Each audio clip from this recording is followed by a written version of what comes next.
Okay, so what's going on, guys? It's Matters here, and thank you for tuning into another Black Ops 3 Zombies update here today. We're going to be talking about some more super Easter egg information. We're going to be talking about the Primis statues found within Revelations and a certain Easter egg regarding that. A new flask, obviously, that is now guaranteed to basically be a part of this monkey bomb upgrade. We'll be talking about that as well, because obviously that began in Garage, but we never really completed that monkey bomb upgrade. We'll be looking at that, and we're also going to be looking at new variants, potentially, of the Apothicon Servant based on what we saw within Shadows of Evil, and why we may see the same thing within Revelations. I'll talk about that towards the end of the video as well. And yeah, so I'm not planning on doing a double upload, but a lot of you guys did enjoy the double upload last weekend. So if we do hit 500 likes within the next 5 hours, I will get another video out to you guys with a ton of really cool information and news as well, because obviously I don't want to make a 20-minute video. So again, if you want to see that news and all that insane stuff, hit the like button. 500 likes by the end of the day, we'll get a double upload. So thank you guys for tuning to the video. Just let's get started here. So I want to start off here with the code, the Treyarch Cipher. Now,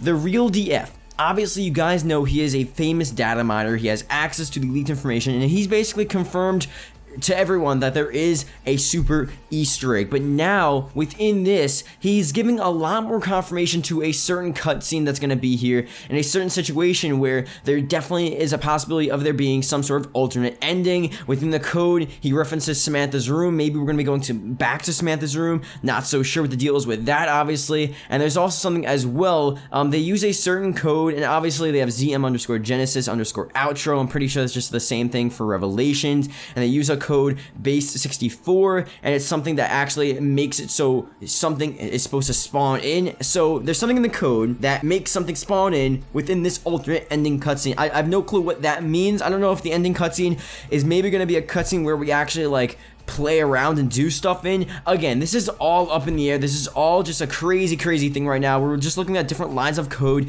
and seeing if something fits. But we do know that the real DF gave us confirmation that yes, there are alternate cutscenes, alternate endings within the actual code. Some more confirmation of that being there. But again, Samantha's room. We haven't really talked about this before. We obviously were in Samantha's room for a part of the Easter egg getting cutscene, a part of it as well.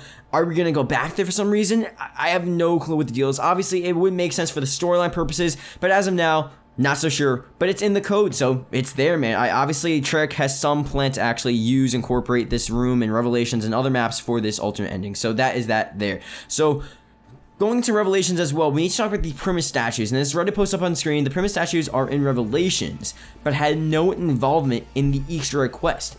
Am I the only one that finds this to be a shame? Now, it's not only a shame, but it's really peculiar as well. The Primis statues, obviously, we didn't really know like why they were, like we sort of knew why they were there, and we knew the Primis characters were going to be a huge part, sort of the beginning of the Zombies universe and the beginning of time, basically, where the original Apothicon and Keeper battle took place.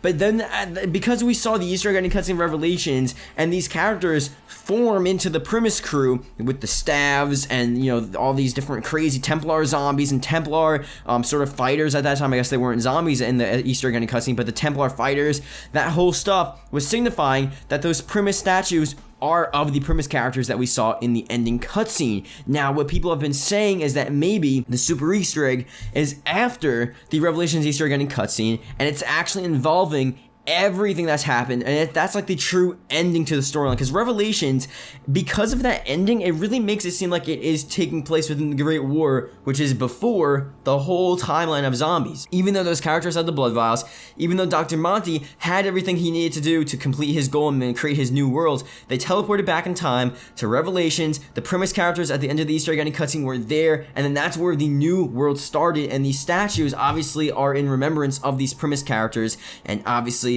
for the super Easter egg, maybe we'll actually get something done with these statues. Maybe we'll actually erect these statues, because we're going to be potentially learning more about the Primis characters within the super Easter egg. Not only about closing gaps and closing loopholes within the zombie storyline, but learning about the Primis characters, which is a huge part of the zombie storyline because it's the beginning of the zombie storyline itself. So it's obviously a huge thing that we need to talk about. So next one here, the flask is now guaranteed to be the monkey bomb upgrade. Now, obviously, we talked about the flask before. I'll read this Reddit post for a second, but we talked about the flask within Garage being an interesting part of upgrading the monkey bombs, and I feel like we've never actually gotten to a full point where we can say we can now upgrade the monkey bombs. But he basically says, Crate power works on the Arnie's, and we found out a way to upgrade it on both maps. It also upgrades monkey bombs, okay? So you can upgrade monkey bombs with crate power, but with little Arnie's, you can do it with crate power, but you can also do an actual Easter egg from Revelations, as you saw, and obviously, Shadows of Evil as well, to actually upgrade these Arnie's. The monkey bombs,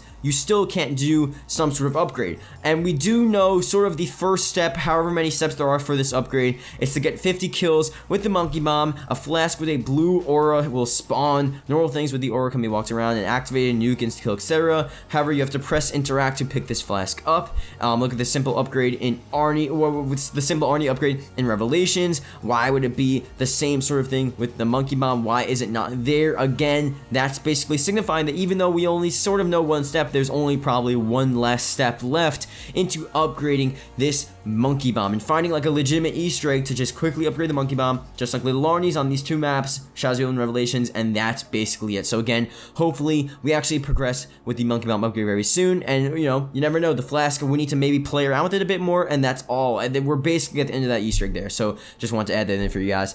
Next one here, and last one, the Real AS. Now, we talked about the Real AS so many times. If you guys don't know, again, it's from the Real DF's code. He took from the leaked information of Black Ops 3 Zombies, and he basically said, again, a lot of people have mixed opinions on whether or not this is Ancient Stabs or Apothicon Servant. I said both at one point, so honestly, I have no clue myself. Only really the Real DF knows. But if you're saying if it's Apothicon Servant, let's say, and this guy made a Reddit post, think back to Shadows of Evil. You basically, for each character, you had a different upgraded name. This was before, in the code for Shadows of Evil, during the upgraded Wonder Weapon Hunt and all that insane stuff, we were looking for code, and we found different quotes and lines of code basically giving these names for these separate characters with the Wonder Weapon. Some of the code names were Marst Agarwa, Nar Ulagar, Kor Maruth, and Lor Zazor or whatever. In Revelations, you only have two known names, the Astula Astoth and the Astum Oth, and those are the only two names there. And obviously Shadows of Evil, you had 4 other ones. Now obviously you can take it as two different things here. Either they just don't have the name correlation with the actual Wonder Weapon, and obviously with Shadows of Evil, the Wonder Weapons, we never really knew what was going to come of it. We didn't know if it was just going to be like a regular Wonder Weapon upgrade. We didn't know if it was going to be like a whole nother thing with this upgrade, like they actually had like extra abilities, and it really like meant a specific character could use this specific Wonder Weapon upgrade, and it had different abilities for each Wonder Weapon for each character. Like, that would be interesting, but obviously we never really understood that because Shadows of Evil, they basically took the Wonder Weapon out of the game, the Wonder Weapon upgrade for that matter. Obviously Revelations, you can do an Easter egg to upgrade it, but it's not exactly what we saw before with Shadows of Evil code, only 2 names. Now that brings up the question, is it just because they just don't want to do that and they just have 2 names? Is it because we still need to find a certain way to get these 2 other names? But then again, why do we care about these 2 other names? What are they going to do? Is it going to be the unknown of Shadows of Evil, which was, what if these different names, like I just said, give you special abilities depending on what character you are using? So if you're Dempsey, you have something special for that. If you're Richtofen, you have something special for that. And I don't know. We never really knew if that was the case because we haven't had 4 names with the 4 upgraded Apothicon Servants. Shadows of Evil, we never had the upgraded Apothicon Servant within that map. They took it out of the game. Like, we never really could have seen what the deal is with that. Again, that's just a theory, but obviously it's in the code that there are only 2 names, and for Shadows of Evil, it's in the code that there are 4 names. Now, whether or not it means anything, that's just my theory, but again, it's there. So, I don't know. We'll have to see what the deal is. Hope you guys did enjoy the video. Thank you guys for watching, and I really want to go over, one last time here, the Treyarch Cypher, because the Treyarch Cypher is something that is just so freaking interesting, okay?